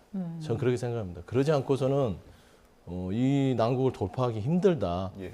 지금 28% 수준의 이 떨어지는 이 국정 지지도 80일 만에 이거는 심각한 거거든요. 대통령께서 태도 문제도 내가 늘 말씀드렸지만 별로 신경 쓰지 않는다. 뭐 28%든 뭐 10%든 앞만 보고 가겠다. 그거는 정말요. 국민과 대화를 하겠다거나 소통하겠다는 입장은 아닙니다. 그런 태도들이 더 떨어지게 하는 거예요. 예. 국민을 이기는 권력은 없어요. 그러면 그럴 때는 겸허하고 엄중하게 받아들여서 어떤 방식으로 이거를 국민들의 말을 들으려고 하는지 하는 태도 변화가 필요하고요. 그래서 이번 휴가를 가시는 것도 조금은 맞득지는 않아요. 이 엄중한 상황에 휴가를 가셔야 되냐. 물론 쉬셔야겠죠. 예. 오랫동안 이제 선거도 하고 지치셨으니까. 네. 하지만 따지고 보면 반도체 대란이 일어나고 자동차 리콜 사태가 일어났을 때 예를 들면 회장이 휴가를 갑니까? 있던 휴가도 취소하고 비상시국을 하기 위해서 휴가 안 가죠.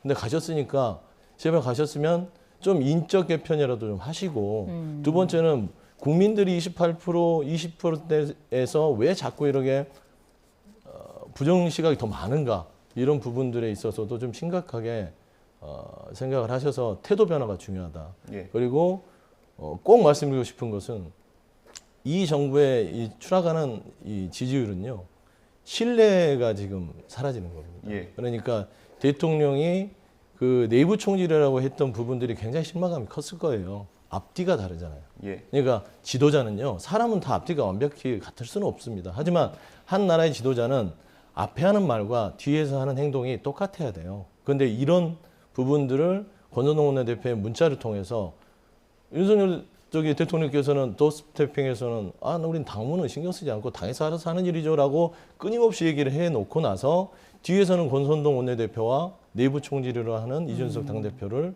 잘 쫓아냈다는 식으로 얘기를 하면 국민들이 보기에는 어떻게 하겠습니까? 신뢰를 못하죠. 예. 그러면 신뢰가 떨어진 국정은 무엇을 해도 안 됩니다. 보통 이런 걸 구멍난 튜브 같은 거라고 하죠. 아무리 바람을 불어도요. 신뢰가 구멍이 나버리면 어떤 걸로도 회복이 안 된다. 네. 예. 그런 의미에서 국민의 신뢰를 회복할 수 있는 방법들을 좀 찾아라 라는 말씀 드리고 아까 말씀드렸지만 공정과 상식, 법과 원칙, 통합과 협치 국민한테 출범 초기에 약속했던 부분들을 정말 제대로 지켰으면 좋겠다 라는 좀 말씀드리고 싶습니다. 교수님 생각 마지막으로 듣고 민주당 얘기로 넘어가겠습니다. 네, 뭐 말씀 주신 내용들이 민주당 입장에서 좀 비판적인 기조도 있습니다만은 전체적으로 국민들이 보시기에 걱정과 우려 섞인 시선들이 훨씬 더 많다는 생각이 듭니다. 앞서 제가 이제 국민 통합의 과정이 필요하다. 왜냐하면 어려운 경제 위기를 극복하기 위해서는 여야 할 것 없는 국민 전체의 단합된 힘이 필요한데요.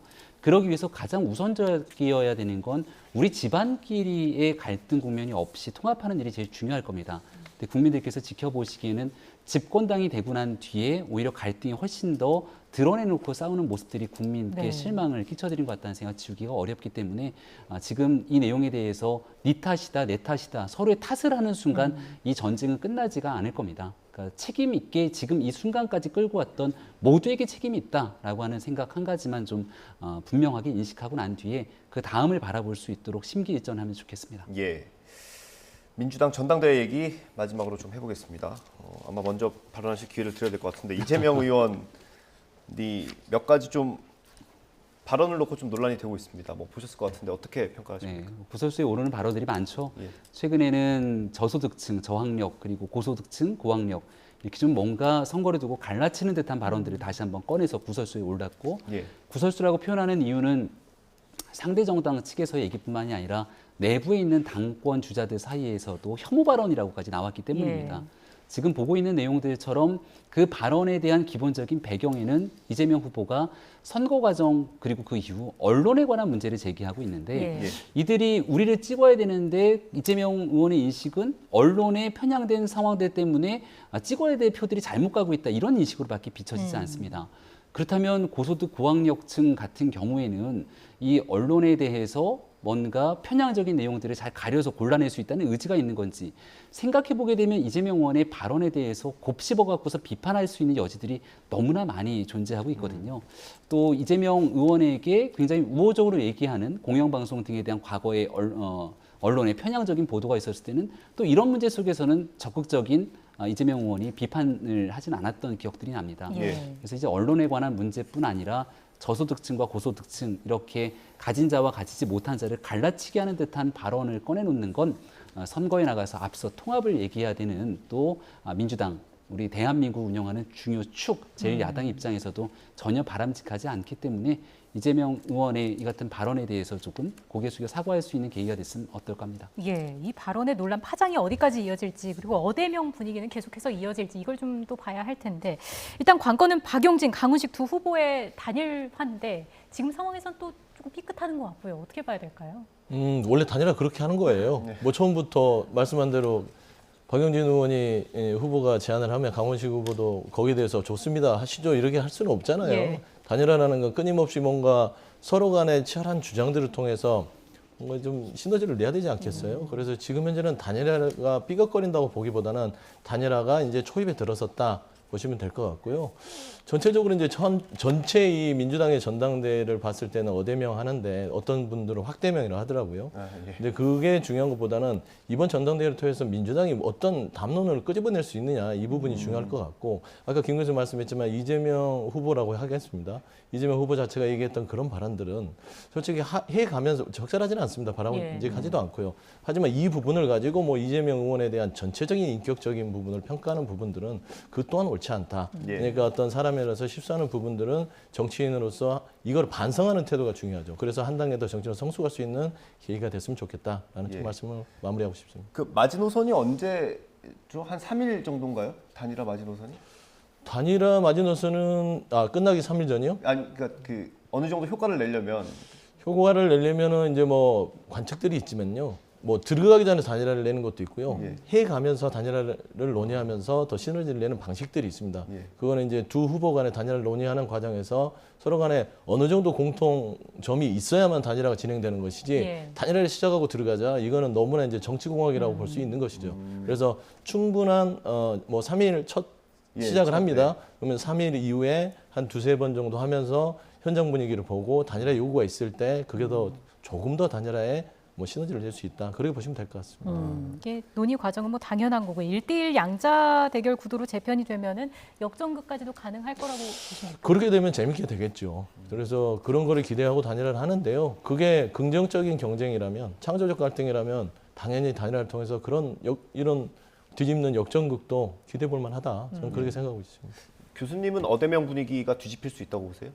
그러니까 단일화 국면을 통해서 뭔가 이렇게 시너지가 확 터져줘야 되는데 지금 박용진 의원과 강훈식 의원의 교집합 공통점들이 쉽게 보이진 않는 것 같습니다. 그러니까 박용진 의원 같은 경우야 뭐 워낙이나 오랫동안 민주당 내 혁신을 주장해왔고 이재명 후보의 잘못된 점들을 요목조목 비판을 오랫동안 해왔는데 그렇기 때문에 이재명의 민주당으로 가게 됐을 경우에 민주당이 제1야당으로서 건강한 야당의 역할을 하기 어렵다 이런 분위기에 힘을 받아 갈 수가 있을 것 같거든요. 근데 강훈식 의원 같은 경우는 지난 선거에서 이재명 의원 선대위에 중요한 역할들을 하기도 했고 그때 했던 얘기와 지금 했던 얘기들이 다르게 점쳐지게 된다면 두 사람 간의 시너지 효과가 과연 얼만큼 나게 될지에 대해서도 좀 미지수가 있습니다. 그래서 마지막 순간에 단일화를 가져가게 되더라도 지금 현재까지 이재명 의원 쪽으로 쭉 가고 있는 전체 전체적인 기류를 뒤흔들기에는 다소 역부족이지 않을까 이런 생각이 듭니다. 알겠습니다.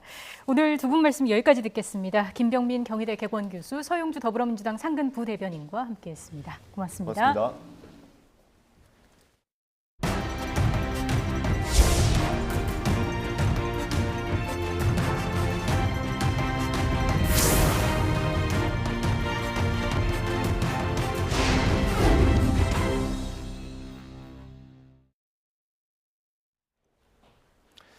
우리나라가 7월 무역수지도 적자를 기록해 넉 달 연속 적자가 이어졌습니다. 산업통상자원부가 발표한 7월 수출입 통계를 보면 수출은 지난해보다 9.4% 증가한 607억 달러, 수입은 21.8% 늘어난 653억 7천만 달러로 집계됐습니다. 이에 따라 무역수지는 46억 7천만 달러 적자로 지난 4월 이후 넉 달 연속 적자를 기록했습니다. 넉 달 연속 무역수지 적자는 지난 2008년 글로벌 금융위기 이후 14년 만에 처음입니다. 국내 5대 시중은행의 가계대출 잔액이 7개월 연속 감소했습니다. 금리가 오르면서 이자 부담이 늘어나자 대출을 자제하고 빚을 갚자는 심리 등이 영향을 미친 것으로 보입니다. 지난달 28일 기준으로 KB국민과 신한, 하나, 우리, 농협은행의 가계대출 잔액은 모두 697조 7천억 원으로 6월 말보다 1조 8천억 원, 0.27% 줄었습니다. 윤석열 대통령 국정 운영에 대한 긍정평가가 30% 밑으로 떨어졌다는 여론조사 결과가 또 나왔습니다.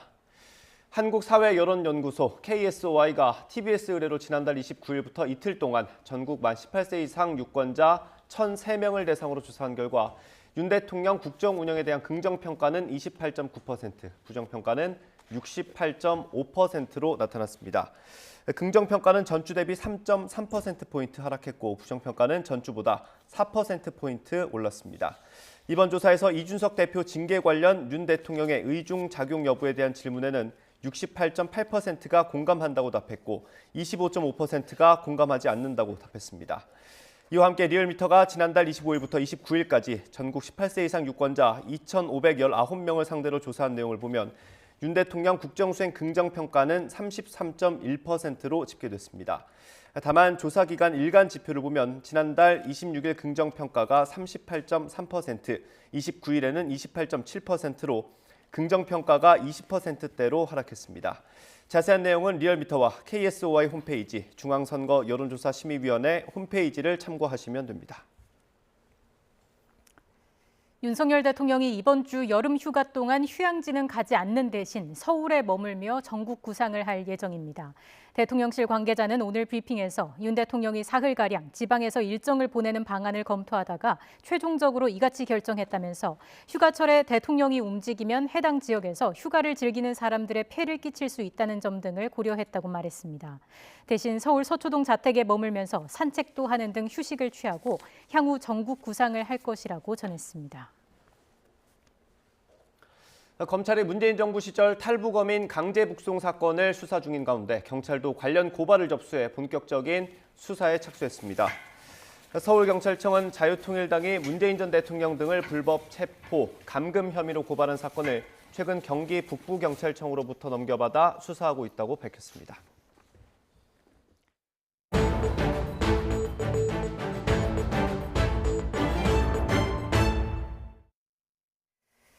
서울시 공공자전거 따릉이 이용하는 분들 많으시죠. 하지만 높아진 인기에 비해서 관리와 정비 시스템은 따라가지 못한다는 불만이 커지고 있다고 합니다. YTN 취재진이 직접 현장을 살피고 왔는데 상황이 어땠는지 자세히 알아보겠습니다. 강민경 기자. 네, 사회 1부입니다. 네, 우선 따릉이가 무엇인지 어떤 시스템인지 간단하게 설명을 먼저 해주시죠. 네, 따릉이는 서울시에서 운영하는 공공자전거의 이름입니다. 지난 2015년에 처음 서비스를 시작한 일종의 렌트 자전거인데요. 가장 큰 특징은 어디서나 빌리고 어디에 반납해도 된다는 겁니다. 일반적 렌터카와 달리 따릉이는 이용한 뒤에 굳이 빌렸던 장소로 갈 필요도 없이 인근 따릉이 정류소에 가져다 놓으면 됩니다. 또 다른 장점은 가격입니다. 따릉이는 도입 때부터 지금까지 8년 동안 1시간에 1,000원이란 가격을 유지하고 있습니다. 게다가 이 1시간이라는 것도 한 번 타는 시간 기준인데요.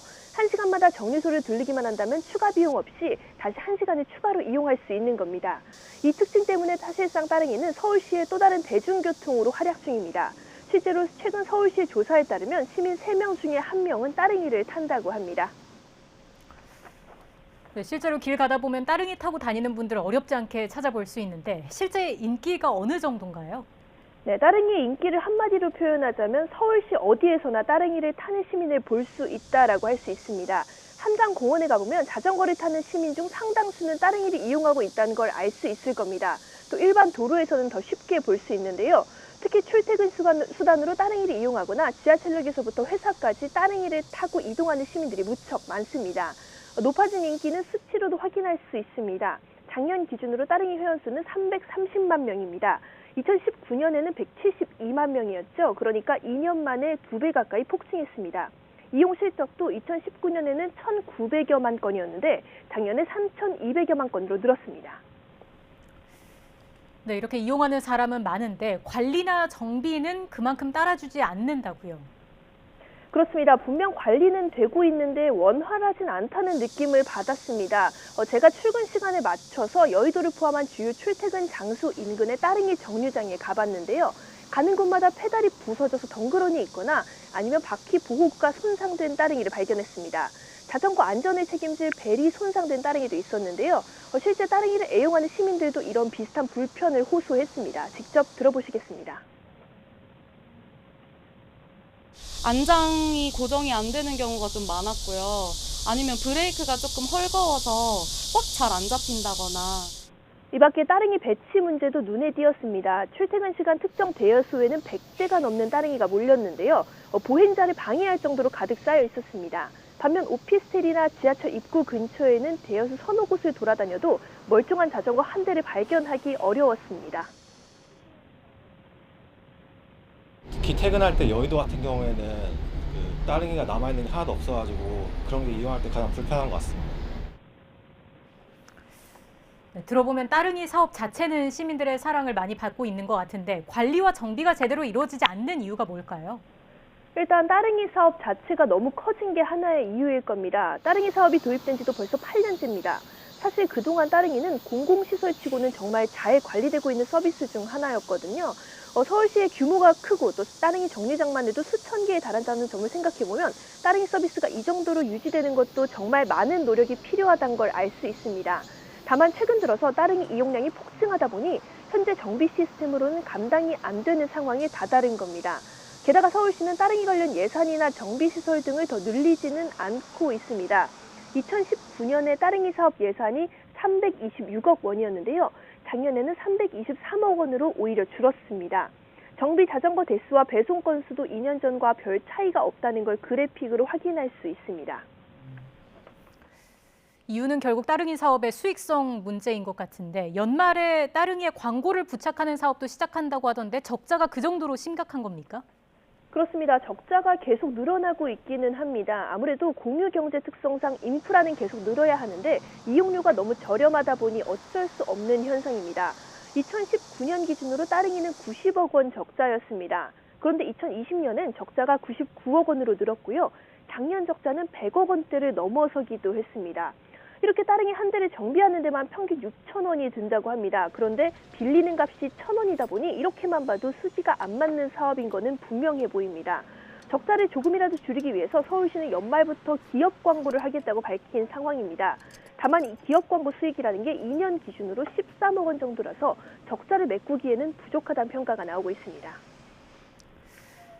그럼 서울시 입장은 어떻습니까? 네, 다행히 서울시와 서울시설공단 모두 따릉이 서비스를 없애거나 예산을 축소할 계획은 없다고 밝혔습니다. 반면 단기간에 예산을 늘리겠다는 계획도 마땅히 없는 상태인데요.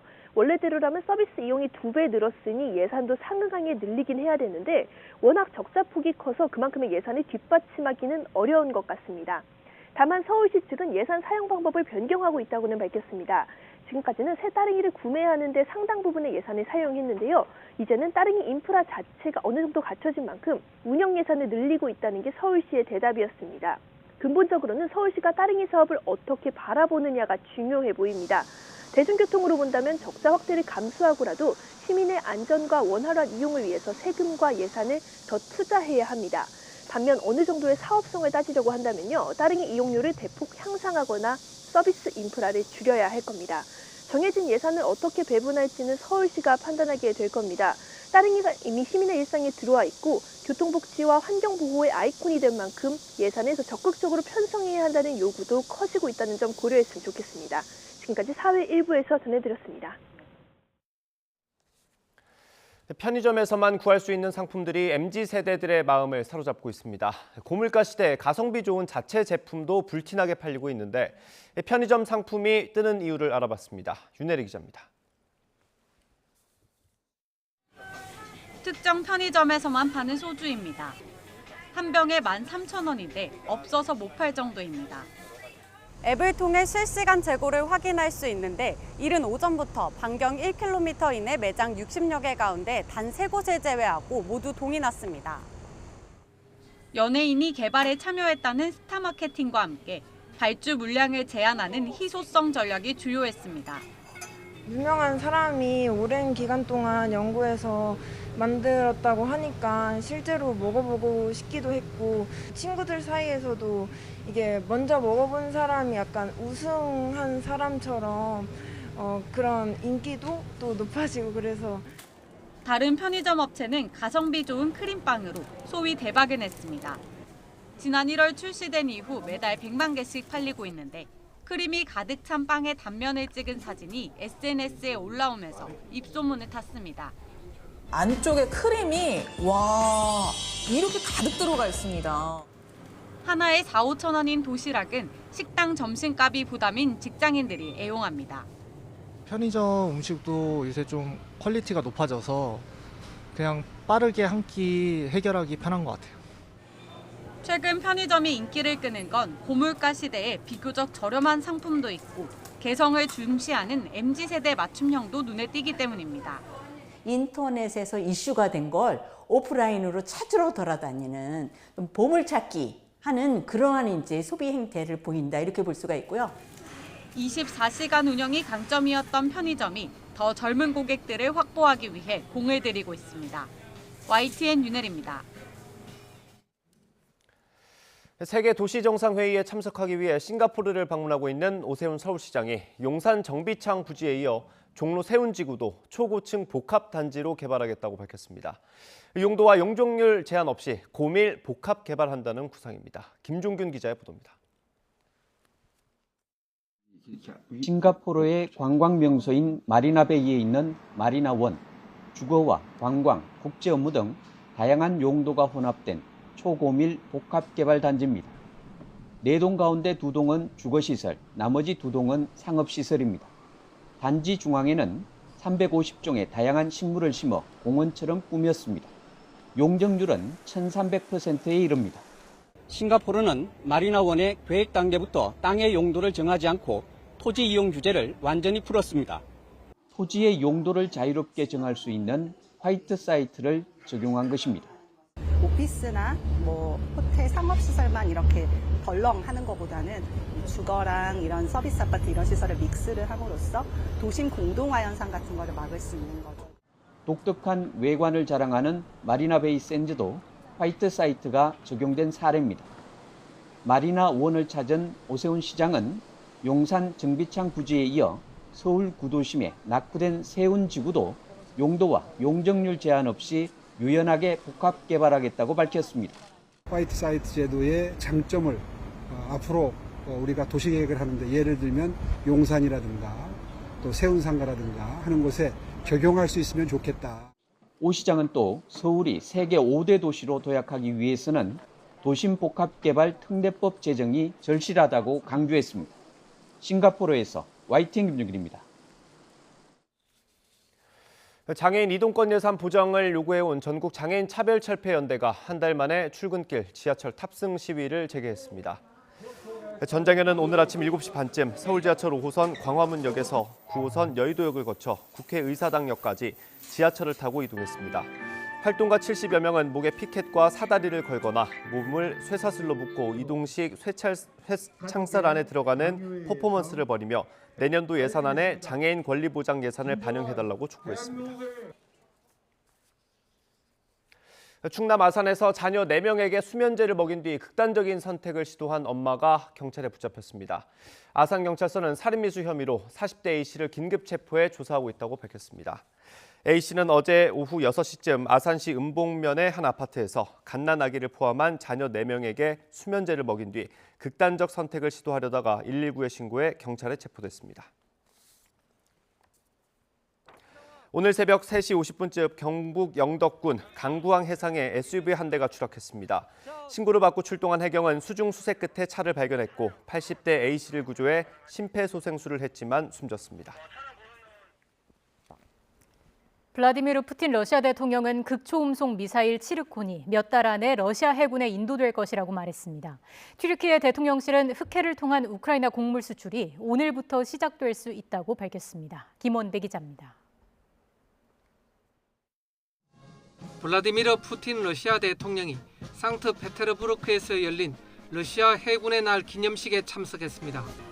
푸틴 대통령은 러시아 해군은 누구든 러시아의 주권과 자유를 침해하려는 이에게 번개와 같은 속도로 대응할 준비가 돼 있다고 말했습니다. 그러면서 극초음속 미사일 치르콘을 몇 달 안에 러시아 해군에 인도할 것이라고 밝혔습니다. Достаточно упомянуть новейшие, не имеющие аналогов в мире гиперзвуковые ракетные комплексы «Циркон», для которых нет никаких преград. 치르콘 순항 미사일은 최고 마하 8, 즉 시속 약 9,800km의 속도로 비행해 기존의 미사일 방어 체계로는 사실상 요격이 불가능한 것으로 알려졌습니다. 러시아는 2020년 치르콘의 첫 시험 발사에 성공했으며 지난 5월에는 치르콘으로 약 1,000km 거리의 목표물을 타격하는 시험 발사까지 완료했습니다. 푸틴 대통령은 치르콘 배치 지역은 러시아의 이해관계에 달렸다고 말했습니다. 이런 가운데 러시아군이 우크라이나 남부 미콜라이우에 미사일 12발을 발사해 우크라이나 최대 농업기업 중 하나인 니빌론의 창업자 겸 소유주 부부가 사망했습니다. 올렉산드르 센케비치 미콜라이우 시장은 이번 폭격이 전쟁이 시작된 후 가장 심했던 것 같다고 전했습니다. 한편 튀르키예 대통령실은 흑해를 통한 우크라이나 곡물 수출이 오늘부터 시작될 수 있다고 밝혔습니다. 이브라임 칼린 튀르키예 대통령실 대변인은 세부 사항 조율이 오늘까지 완료된다면 첫 배가 오늘 출항할 가능성이 크다며 늦어도 2일이면 출항하는 것을 볼 수 있을 것이라고 말했습니다. YTN 김원배입니다. 아시아 순방 일정을 시작한 낸시 펠로시 미국 하원 의장이 오는 3일 수요일을 전후해서 타이완 방문을 강행할 가능성이 있다고 타이완 언론이 보도했습니다. 타이완 연합보는 펠로시 의장의 공식 일정에는 포함되지 않았지만 국내외 많은 언론 보도와 소식통들이 펠로시 의장의 타이완 방문 가능성이 높다고 보고 있다며 이같이 보도했습니다. 연합보는 또 펠로시 의장의 타이완 방문 시점은 싱가포르와 말레이시아 방문 직후인 오는 3일 전후가 될 것이라고 예상했습니다.